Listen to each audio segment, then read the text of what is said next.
ये सबक है। शक्तिशाली बाप को मारना है, शक्तिशाली राजा को मारना है, शक्तिशाली सेना को हराना है, तो राजा के बेटे को अपनी तरफ लेना पड़ेगा। अपने समाज में ऐसा कुछ हो रहा है, दिख रहा है?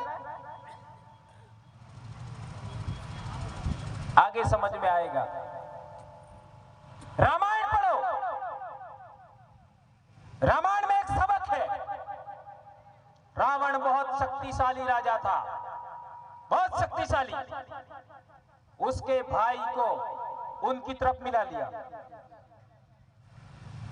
उनका भाई विभीषण, जो रावण का परिवार था, रावण का समाज था, विभीषण का परिवार था, विभीषण का समाज था, उसकी तरफ नहीं रहा, वो दूसरे समाज की ओर चला गया। इससे क्या सबक मिलता है? शक्तिशाली भाई को मारना है तो उसके भाई को अपनी तरफ मिलाना पड़ेगा, यह सबक मिलता है। शक्तिशाली भाई को मारना है, शक्तिशाली राजा को मारना है, उसके भाई को अपनी तरफ मिला लो। एक और ग्रंथ है महाभारत, उसमें दो परिवार, कौरव और पांडव, दोनों का समूल नाश हो जाता है, एक आदमी बचता है सिर्फ, सिंगल। उससे क्या सबक मिलता है? उससे यह सबक मिलता है, यदि जमीन के लिए लड़ोगे, जमीन के लिए लड़ोगे तो पूरे कुल का, पूरे परिवार का, पूरे खानदान का नाश हो जाएगा। यह सबक मिलता है। यह काल्पनिक शास्त्र है, लेकिन काल्पनिक शास्त्रों से सबक लेकर के भारत की मूल प्रजा के साथ कैसे व्यवहार करना है, वो अपनी पीढ़ी को वो लोग सबक देते हैं। अब समझो, ये 3 उदाहरण दिए मैंने, हमारे साथ ऐसा हो रहा है कि नहीं हो रहा है? अपने भाई को उनकी तरफ कर लेते हैं। अभी दिनेश जी का मामला हुआ कि नहीं हुआ? तो एक आदमी ने स्टेटमेंट दिया था, आप लोग जानते हो, और उधर एक सरपंच ने भी शायद कुछ बोला, ऐसा कह रहे। बात सही है गलत है? तो वो लोग हमेशा आदिवासी का मामला होता है तो आदिवासी को ही आगे करते हैं। हमारे ऊपर केस वगैरह हुआ, आज वो लोग कहां है केस किए? वो जो सबसे पहले मेरे को एपीओ वगैरह करवाया था, कहां है वो? कई सारे लोग तो अपने पास वापस आ गए। वो अपने लोगों को आगे करके करवाते केस। अभी विश्व आदिवासी दिवस के बाद हुआ, उसमें भी देखो अपने लोगों को आगे करके केस करवाते।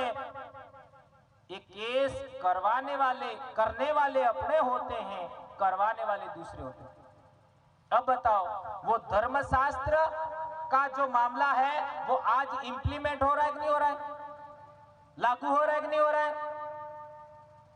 आज हमारे एमपी एमएलए क्या करते हैं, हमारे सरपंच क्या करते हैं, हमारे प्रधान क्या करते हैं, हमारे जिला प्रमुख क्या करते हैं, वो ही उदाहरण है। सेम।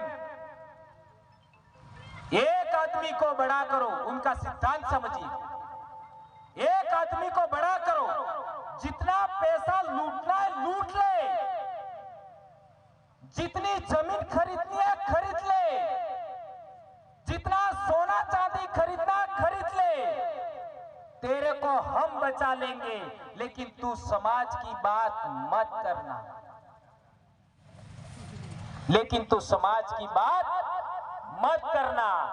इसलिए जो हमारे नेता हैं वो वार्ड पंच थे, और फिर सरपंच बने, फिर प्रधान बने, जिला प्रमुख बने, एमएलए बने, और 7 पीढ़ियां खाई, इतना इकट्ठा कर लिया।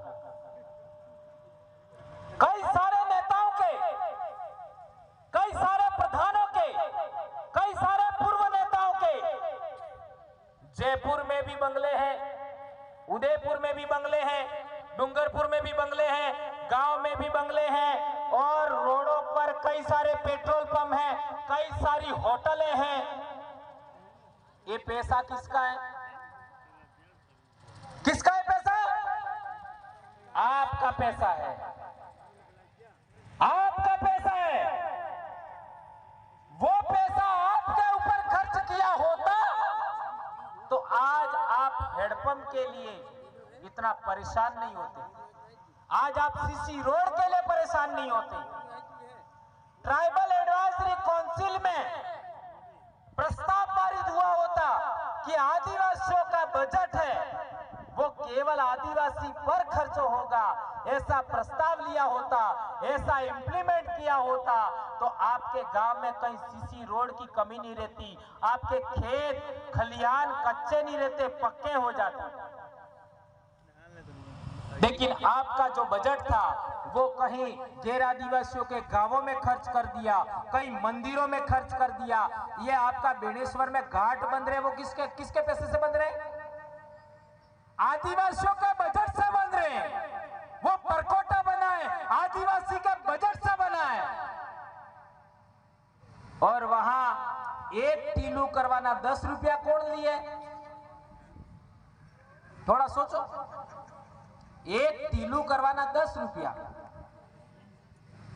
ने तमे तमारा सोरा ने या आई ने बापा ने दाड़ाना 10 रुपया आलो बोलो। एक टीलू करवाना 10 रुपया, कोई 20 रुपया, कोई 50 रुपया। और तुम्हारे समाज का बीमार आदमी, बच्चा, बूढ़ा, तुम्हारा पिताजी, तुम्हारी माँ, तुम्हारी पत्नी, तुम लोगों को रोटी खिलाते हैं, तुम लोगों की सुरक्षा करते हैं, क्या क्या काम करते हैं तुम्हारे लिए, उनको आप 10 रुपया नहीं दे पाते। ये बात समझनी, ये बीमारी कहां से आई? ये मानसिक बीमारी है।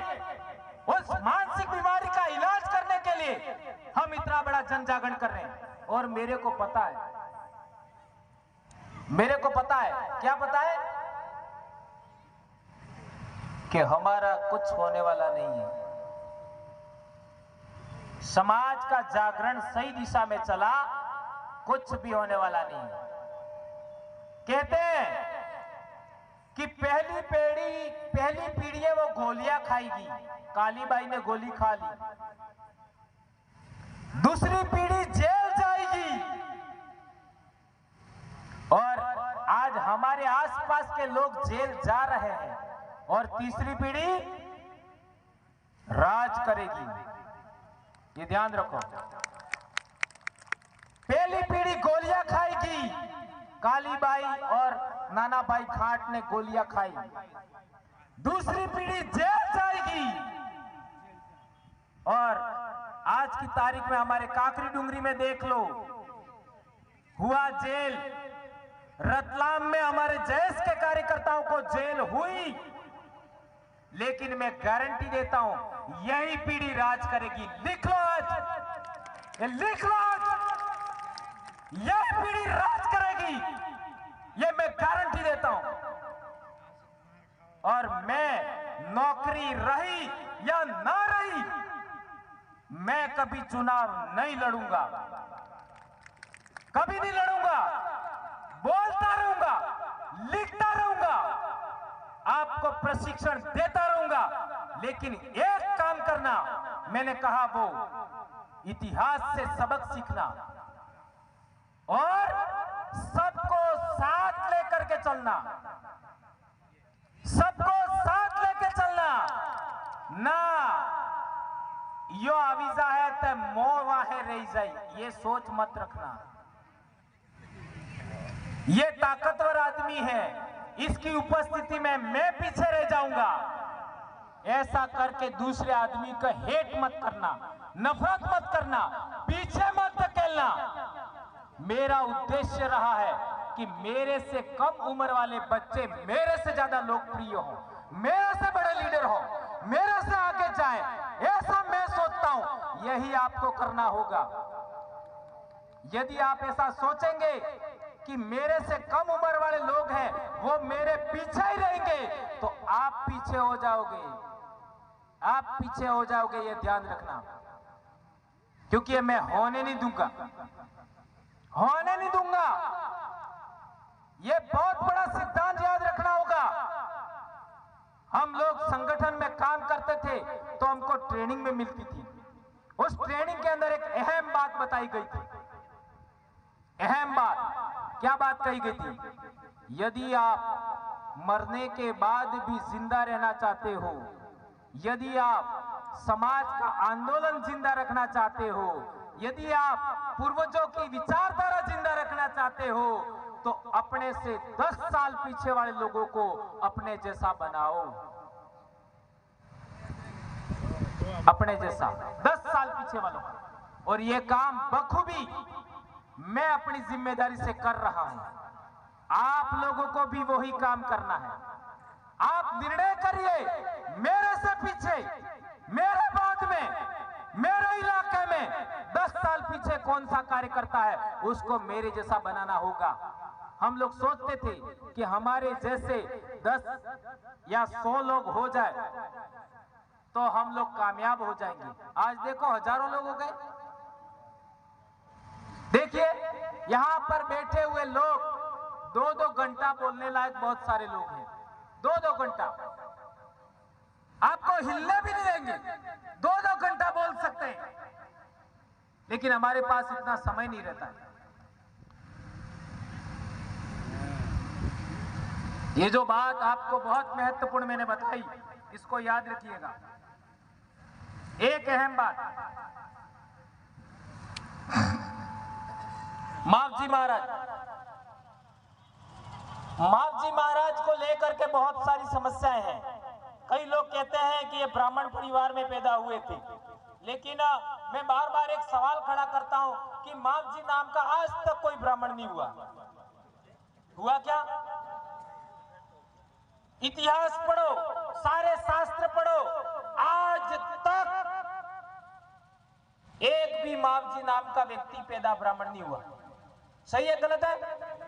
और हमारे नवा टापरा के कटारा परिवार के बड़े बुजुर्ग हैं, उन्होंने 2012 में कहा था कि आना डोंगरा माते बे पाले रहती थी, अणा पालनो वंशज एम कहता था। अभी कटली बात राइट एंड कटली झूठी इन जांच करवानो और विषय। पर मावजी महाराज बाद गादीपति कौन बन्यो? मावजी महाराज वाय गादीपति कौन बन्यो? अनंत सोरो बन्यो।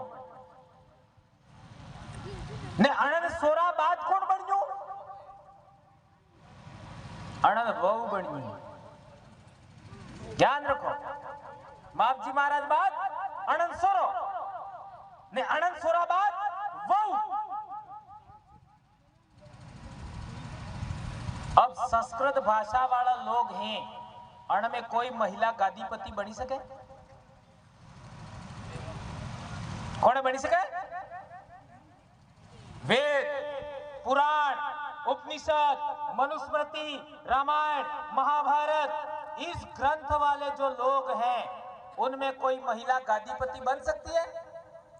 इससे यह प्रमाणित होता है कि वो गादी हमारी ही है। ये प्रमाणित होता है। और बहुत सारी बातें, लेकिन एक बात अहम ध्यान रखना, मावजी महाराज की भक्ति का ब्राह्मणीकरण हुआ। इसके बाद संत सुरमाल महाराज की भक्ति का ब्राह्मणीकरण हुआ। इसके बाद संत गोविंद गुरु महाराज की भक्ति का भी ब्राह्मणीकरण हुआ। हम लोग उसका अब्राह्मणीकरण कर रहे हैं।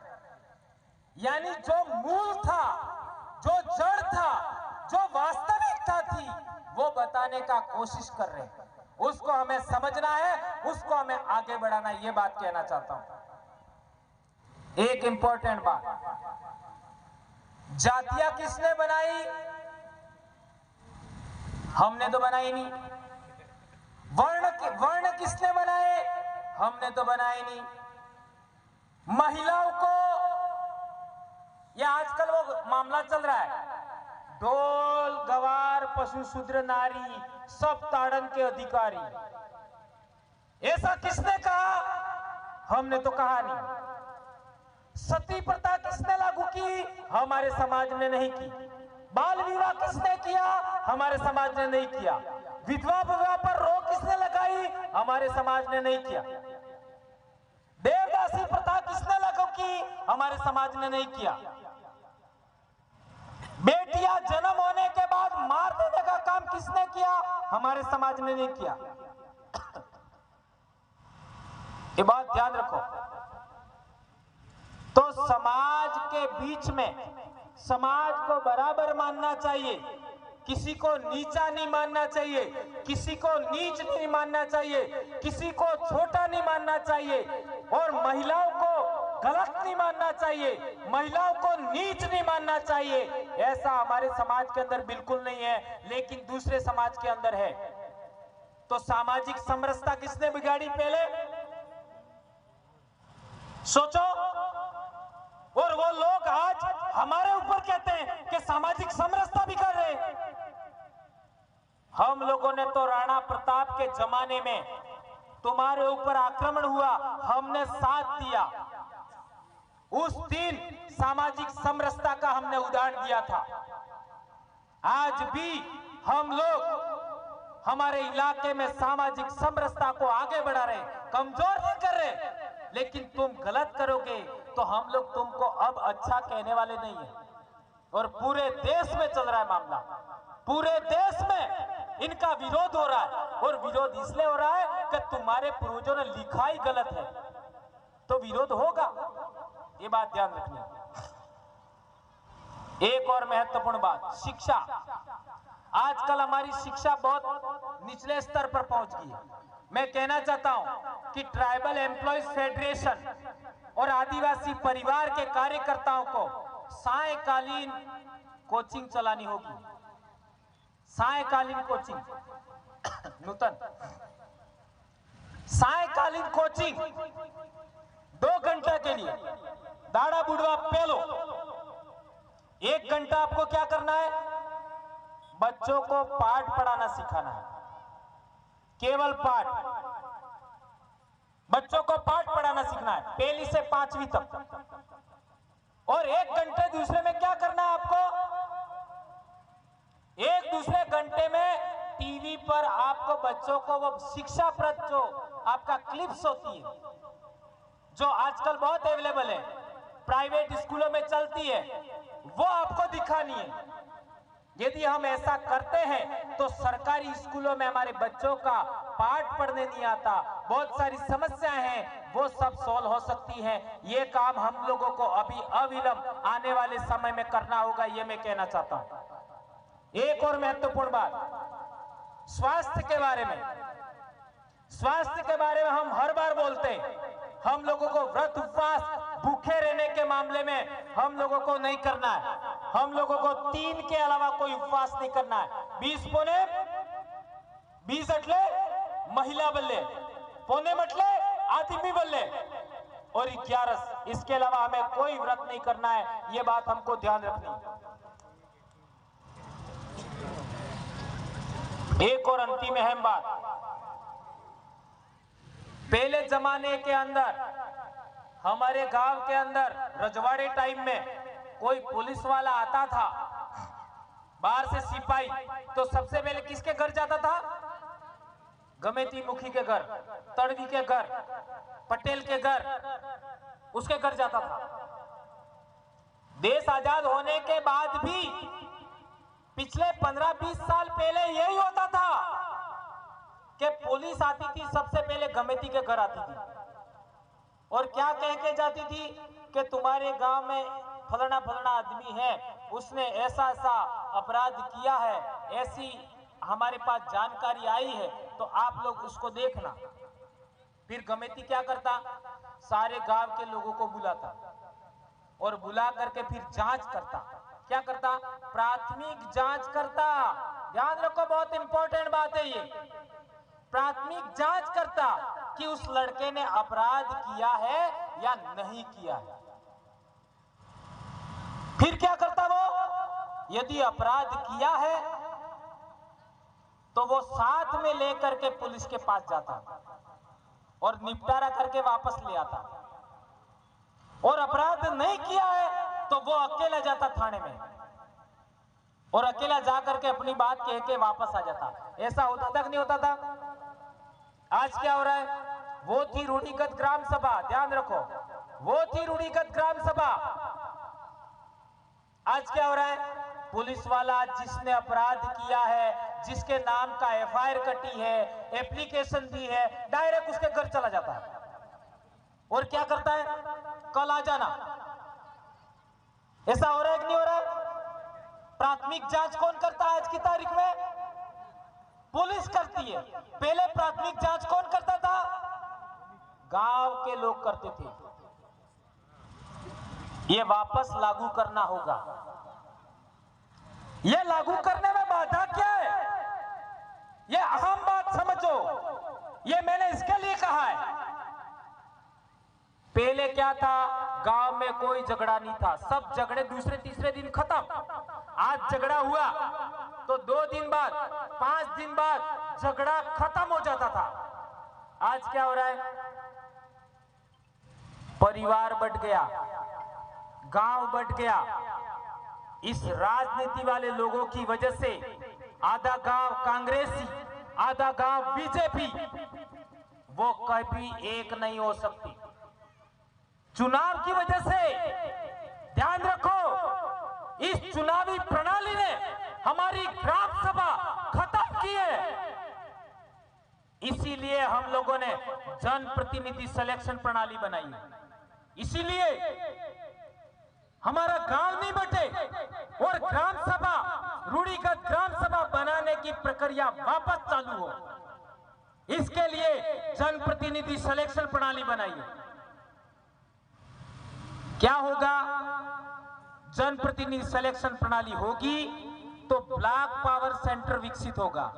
ब्लॉक पावर सेंटर के नेतृत्व में ग्राम सभा विकसित होगी और ग्राम सभा में क्या होता है, सारे गांव के लोग एक मत होते हैं, एक मुट्ठी में रहते हैं तो निर्णय कर पाएंगे। क्या निर्णय कर पाएंगे? तूने गलती किया है, तूने गलती नहीं किया है, ये न्याय कर पाएंगे।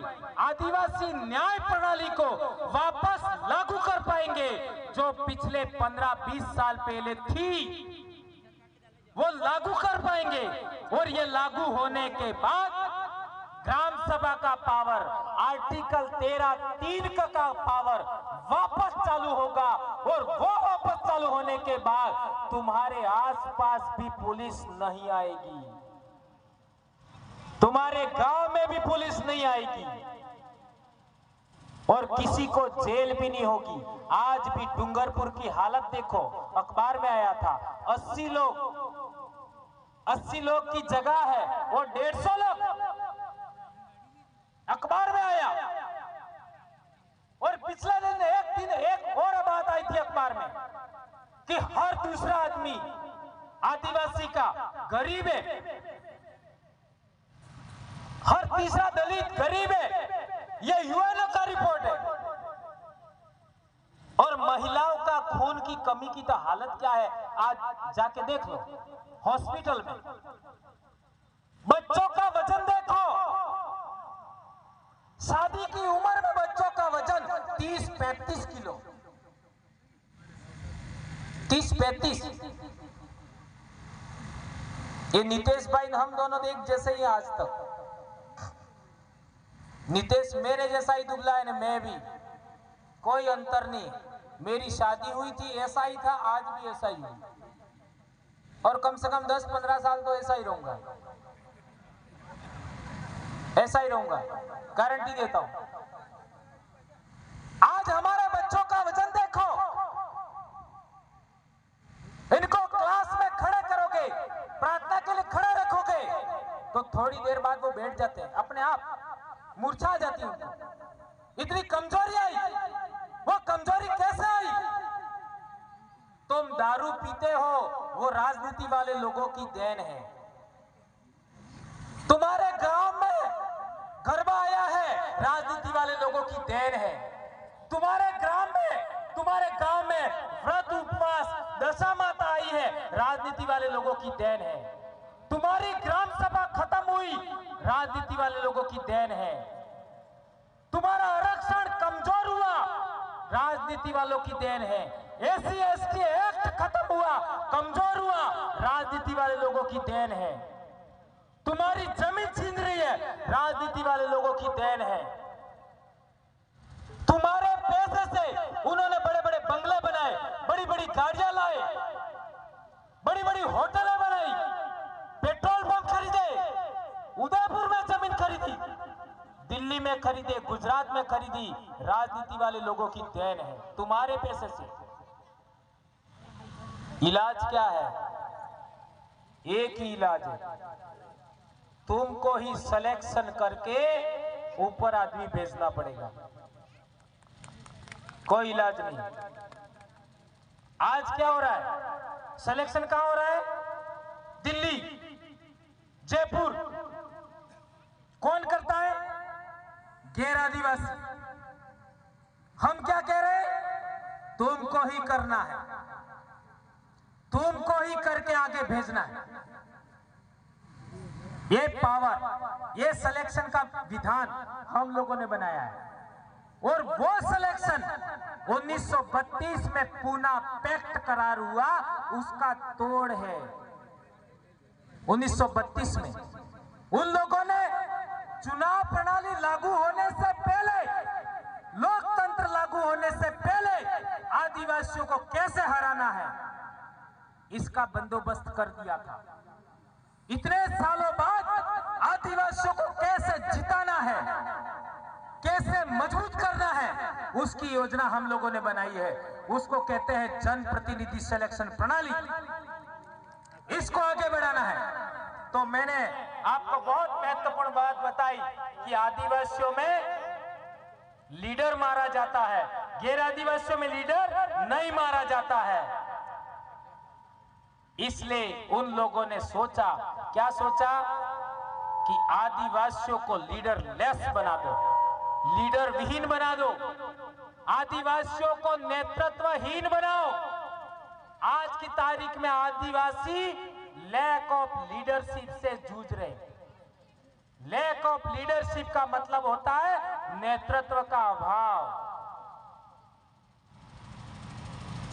ध्यान रखो, बहुत महत्वपूर्ण बात, यह अच्छों को पचेगी नहीं। देश आजाद होने से पहले आदिवासी लीडर लेस नहीं था, लीडर थे। देश आजाद होने के बाद आदिवासी लीडर लेस है, लीडर नहीं है। ध्यान रखो, देश आजाद होने के बाद आदिवासी लीडर लेस है, लीडर नहीं है, नेता है। क्या है? नेता है।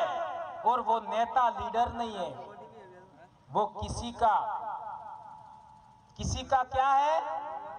थोपा हुआ है। तो इलाज क्या है?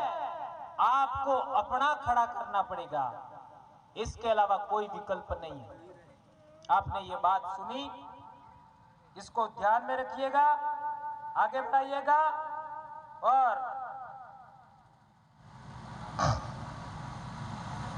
एक और बात, एक कहावत आज मैं हमल ली थी, मारे बुआ ने काटू ऐसे, मेरी बुआ का काटा अधूरा छोड़ के यहां आया हूं। क्या कह रहे होंगे मेरे गांव वाले, क्या कह रहे होंगे मेरे परिवार वाले? 1 घंटा और रह जाता, वहां काटा हो जाता। लेकिन वो भी जानते हैं, समझते हैं इस बात को, इतने सारे लोग हैं तो जाना पड़ेगा। और मेरे को शहर भेज दिया। वहां एक बात आई थी, और करते हमारा मोटोरे, और करते हमारा मोटोरे। तो 75 साल तक पहले ओळख हुए कणे कमल कांग्रेस वाले कमल कांग्रेस वाली 75 साल तक होड़ आचू है આપણે શું કરવું હે હમાડો દેવો હે આટલો જ કામ રેચ્યું समझ में आप नहीं सीमा दीदी समझ में आया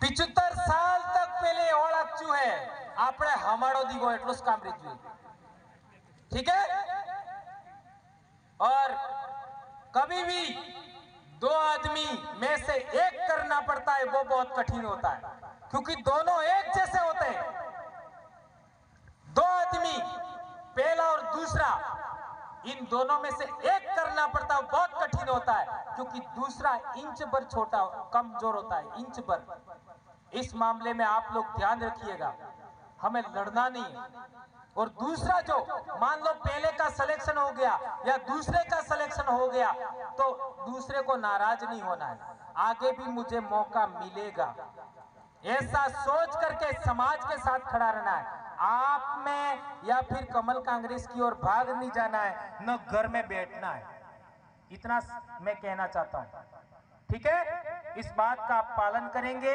मानेंगे और अना काबरानी बात जरूर याद रखेंगे इनके बचाओ में ठीक है ये काबरा आदमी बहुत ज्यादा प्रसिद्ध हो गया है पता है ये काबरा होने के बाद में और इसलिए मेरे को भी आपसे ऊर्जा मिलती है आज और कल 2 दिन में बोल नहीं पाऊंगा लेकिन यहां आने के बाद क्या होता है मुझे ही पता नहीं और बोल जाता हूं ठीक है तो इस बात का आप ख्याल रखेंगे और गलियाकोट हो चिकली हो सागवाड़ा हो किसी भी तरीके का विभाजन मत होने देना आपकी जाजम पर ही आदमी खड़ा करके आप लोग आगे भेज देना इतनी बात कह करके मैं अपनी बात समाप्त करता हूं जय आदिवासी जय जोहार जय भील प्रदेश एक नारा हो जाए जय जोहार का नारा है भारत देश हमारा है जय जोहार का नारा है भारत देश हमारा है जय जोहार का नारा है भारत देश हमारा है अबुआ दिसुमरे अबुआ राज धन्यवाद ये छोटे बच्चों का कुछ गाना है थोड़ा सा आप लोग सुनिए जोहार धन्यवाद दादा